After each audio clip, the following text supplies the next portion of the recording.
हमारे आबादगार साथियों जे शाहपुर चाकर के भर में हकीर फार्म ते मौजूद आहियां मुसां सरफराज रिंद वो गॾु आहे त हिते जेका असां हिननि जी मल्टी क्रॉपिंग जगह है उहा थियल आहे, यानी कणक ऐं कमंद। रुगो अॼु न पर ही काफ़ी वक़्त खां वठी इन माना मेथड ते कमु कनि पिया त कणक ऐं कमंद गॾु काजे। जीअं जेके माण्हू चवंदा आहिनि त कमंद जेको आहे सो हिकिड़ो ई जेको अहिड़ो आहे जेको साल ॾेढ साल विञाए थो छॾे, त उनखे कवर करण लाइ ही चवंदा त 2 फ़सुल लाज़मी आहिनि, यानी कमंद सां गॾु कणक। त हिन वक़्तु जेको असां मौजूदु आहियूं उते बि माना हिन जेको 70-80 एकड़ जेका आहे सा इहो कमंद ऐं कणक गॾु कयल आहे। त हीअ मुंहिंजे बैकग्राउंड में तव्हां ॾिसंदो त तव्हांखे बाक़ाइदे हीअ कणक नज़र ईंदी, जेका VIP लॻी बीठी आहे, बाक़ाइदा तव्हांखे खीरा नज़र ईंदा। सरफराज़ तव्हां ॿुधायो त भई हिन में जेको हीअ हाणे नवंबर जी पोखी आहे ईअं न, ऐं तव्हां वटि मेजर कणक TD1 लॻल आहे जेका तव्हां ॿुधाई पई, त हीअ कीअं काई वेंदी आहे, थोरो तरीक़ेकार ॿुधायो। ही सर आम कणक वांगुरु हिन जी ज़मीन ठाहिबी आहे पहिरीं शुरू में, पोइ उन में भाण ऐं ॿिज छटे खीरा ठाहे छॾिबा आहिनि, पाणी ॾेई पोइ उनखे तरे में जेको आहे कमनि जूं गुरियूं उछले ऐं उनखे लत ॾेई छॾिबी आहे। पोइ कणक जेका आहे उहा हली वेंदी आहे खीरनि में, ऐं कमनि जेको आहे उहो विच ते फुटी वेंदो आहे। पोइ उनखे प्रेशर न हूंदो आहे कंहिं कम जो कणक ते या कणक जो कम ते, ॿई आज़ादु बीठा हूंदा आहिनि। न हीअ जेको कमंद आहे सुक में गुरियूं लॻाई वियूं आहिनि या गप करे पोइ लॻायूं आहिनि, छा आहे थोरो ऐं खीरो कहिड़ो कढियो वियो आहे। खीरो हिन में जेको आहे बसरनि वारो खीरो हूंदो आहे नंढो, ऐं पाणी ॾेई उन खां पोइ गप में गुरियूं लॻाईंदा आहियूं। पोइ हारी गुरियूं साइड ते कंदा आहिनि, पोइ हिकिड़ी गुरी उछलींदा उनजे मथां लत ॾींदा वेंदा आहिनि, 1.5 गुरी लॻे थी हिन में। ऐं कणक जेका आहे उहो असां 70 किलो ॿिज ॾियूं था, त जीअं आम असां कणक खे ॾींदा आहियूं न उअं ई ॿिज ॾियूं था। ॿिज घटि ॾींदा आहियूं त वरी एवरेज घटि ईंदी आहे। 70 हीअ जेको तव्हां ॿुधायो त पाणी ॾेई तंहिंखां पोइ कणक त छटिबी न, पोइ उहा कणक लताड़बी कोन कमंद हणण सां। न सर, कणक जेका आहे उहा अॻु में असां पहिरीं छटींदा आहियूं, भाण छटे खीरा पोइ ठाहींदा आहियूं। पोइ उन में छा थींदो आहे, कणक जेका आहे ऐं DAP जेको आहे उहो हलियो वेंदो आहे खीरे में अंदरि। अच्छा, हा, पोइ पाणी ॾेई पोइ तरे में जेको आहे गुरियूं उछलींदा वेंदा आहियूं, ऐं उनखे पेर सां जेको आहे दॿाईंदो वेंदो हारी, त उहो पोइ वरी बाद में उतां फुटी वेंदी आहे। न पोइ कमंद मिसाल जी ॻाल्हि तव्हां अॼु पाणी ॾेई रहियो, कमंद काएं ॾींहं हुन में लॻाइणो पवंदो। कमंद जेको आहे हिकिड़े ॾींहं जो गैप कोन ॾिबो आहे, हिन में 4-5 कलाक ॾींदा आहियूं, जीअं पाणी थोरो ज़मीन खणी वञे हेठि, जेको आहे मज़े सां पुसी वञे तरो हुनजो।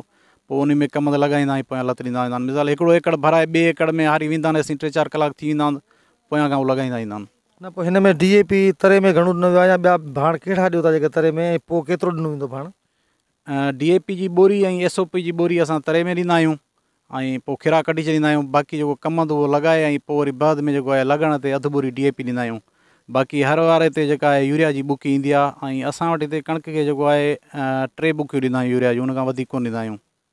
अच्छा, पोइ हीअ इन सां गॾोगॾु जेको आहे हीअ लहंदी केतिरी, माना हीअ ऐं या हूअ कणक जेका तव्हां ॿी कई बीठी आहे तव्हांजी इन मल्टी क्रॉपिंग खां सवाइ, उहा घणो लहंदी, हीअ घणो लहंदी, फ़र्क़ु डिफरेंस केतिरो रहंदो। सर 10 मण जो अंदाज़न डिफरेंस थी थो वञे। एवरेज असां कढूं था हूअं त घटि वधि थिए थो, पर एवरेज में 10 मण जो फ़र्क़ु अची थो वञे। हिन में कणक जेका आहे 10 मण घटि थिए थी। हीअ जेका आहे कणक असांजी 50-55 मण, पर एवरेज 50-52 मण अचे थी, जेका कम सां गॾु कयूं था। जेका ख़ाली कणक असां वटि आहे उनजी एवरेज 60-62 मण थी अची वञे। अच्छा, हाणे ॿियो अर्ज़ु हीअ आहे त जेकॾहिं आबादकारनि खे इहो ॿुधायो त जॾहिं कणक जो लाबारो कबो त पोइ हुन सां गॾु जेको कमंद हिन में अंदरि फुटो बीठो आहे इहो बि त लुभी वेंदो। हा, इहो भले लुभी वञे, उनजो सर असां वटि आहे कोन। कणक हिनखे लुणी कणक जो देरो ॿाहिरि ठाहींदा आहियूं ॿी ज़मीन में, ऐं उन खां पोइ हिनखे जेको आहे पाणी ॾेई हिकिड़ो DAP ऐं 2 दाणेदार जूं थैलियूं ॾेई, ऐं पोइ हुनखे छॾे पाणी ॾेई छॾींदा आहियूं। पोइ जीअं ई हरनि ईंदो आहे त पोइ हुनखे गुॾ वारो हर ॾेई पोयां सांवर ॿधी छॾींदा आहियूं। इहो कमंद जेको लुणिजी बि वियो आहे त ख़ैरु आहे, अञा ई पुरजी लुणिजी वेंदो आहे हुन में सांवर सां। अच्छा, हा, पोइ हुनखे छॾे ॾींदा आहियूं 10-15 ॾींहं, वरी हिनखे हिकिड़ो पाणी ॿियो ॾेई वरी ॿियो दफ़ो बि ईअं सांवर ॾेई छॾींदा आहियूं। पोइ उन में कमु जेको आहे सुठो फुटी वेंदो आहे, गोशा कढी ऐं सुठे नमूने फुटी वेंदो आहे। माना कमंद जा टिलरिंग कराइण जे लाइ या ॿूड़ो हणाइण जे लाइ वरी हिनखे संवर जेको आहे सो 2 दफ़ा ॾिनो वेंदो आहे, त जीअं वधि में वधि जेको आहे सो कमंद टिड़े ऐं जेको आहे ॿूड़ो कढे। ऐं आबादकारनि ॿियनि खे बि तव्हां छा चवंदो, हू जेके चवंदा आहिनि त कमंद ॾुखियो आहे खाइण, यार वॾी महिनत आहे, हालाकी आहे, साल जो सीड़ाए पियो, त उन्हनि जे लाइ कहिड़ो पैगाम आहे, त मल्टी क्रॉपिंग करण में फ़ाइदो अथनि या रुॻो सिंगल कमंद खाइनि। सर, मल्टी क्रॉपिंग में फ़ाइदो इहो आहे जो कमंद हूअं जेको आहे 2 फ़सल सिड़ाईंदो, हिन में जेको आहे हिकिड़ो फ़सल सिड़ाईंदो। ऐं मल्टी क्रॉपिंग में इहो फ़ाइदो थींदो, एवरेज लाज़मी 2-3 मण घटि अचे थी हिन में।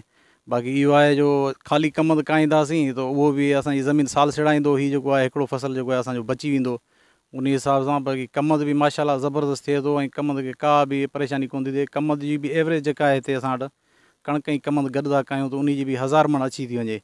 बाक़ी जेको कमंद हूंदो आहे उहो असांजी एवरेज 1100-1200 मण ईंदी आहे। हिन खां 100-150 मण उहो घटि थींदो आहे, पर असां टोटल हिसाब लॻाया पोइ बि हीअ असांखे मल्टी क्रॉपिंग जेका आहे उहा फ़ाइदे में वञे थी। उन करे ही असां हिते लॻाईंदा आहियूं हर साल। हींअर बि लॻियल आहिनि असां वटि, तव्हां सॼो विज़िट कयो आहे। कणिक बि तव्हां ॾिसो, हुनजो संग बि ॾिसो, खिरे जे करे जेका आहे कणिक किरे बि कोन थी, ऐं कणिक जी एवरेज बि सुठी थी अचे। तव्हां ॾिसंदो त हिनजो दाणो बि बहितरीनु हूंदो, संग बि बहितरीनु हूंदो। त आबादगार दोस्तो, मल्टी क्रॉपिंग करण जा फ़ाइदा आहिनि। हिकिड़ो त साल में हिन जा 2 फसल गॾु कहिजी वेंदा, ऐं कमनि जेको डिघो फसल आहे उन सां गॾु ॿियो बि शॉर्ट फसल कणिक अची वेंदो। ऐं ॿियो ॻाल्हि त जेका खीरे ते कणिक कई आहे वाक़ई, छो जो अॼु मूं विज़िट कयो आहे, हिन जो 300-400 एकड़ जेका बनी आहे, त कमंद मेजर क्रॉप हुन कमंद लॻल आहे, त उन में जेका कणिक लॻल आहे त कणिक खीरे जे करे किथे किरी कोन्हे को। ऐं जेके हूअं पाण कोल्ड कयूं था या छा, उहे कणिकूं किरनि थियूं। ऐं सभ खां वधीक जेको हिन जो मेन फोकस रहियो आहे सो TD1 ते रहियो आहे। वॾी महिरबानी तव्हां दोस्तनि जी।